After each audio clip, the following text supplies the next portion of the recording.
just tell us a bit about what you think this launch means for children and young people living in Scotland? It's a hugely exciting time for children in Scotland and in human rights terms, with a commitment from the Scottish Government to incorporate their rights into a domestic law within the next year. So that's the most important thing we can do to protect children's rights.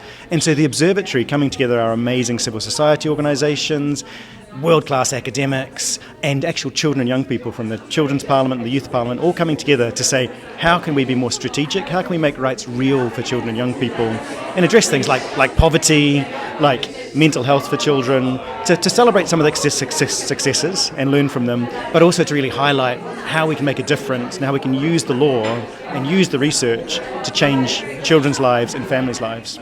Yeah, there were some incredibly eloquent children and young people here today, and I wonder, how are you supporting kind of broadest possible engagement from children across the country and from different backgrounds, particularly those who are experiencing disadvantage?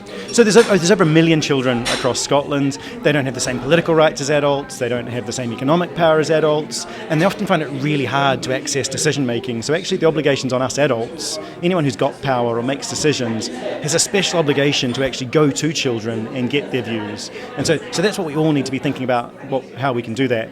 And some of the really good examples like we saw today from the Children's Parliament, we've got some real experts in Scotland about how to engage with children, but every single decision maker, whether you're setting a budget in a local authority or whether you're a police officer or whether you're a politician at Holyrood, your obligation is to find out what children think, and you have to do that by going to them. You can't expect them to turn up and give evidence to committee. You have to go to them, and that means rolling up your sleeves, playing in the mud, climbing trees, splashing about, being creative, which is fun and it works.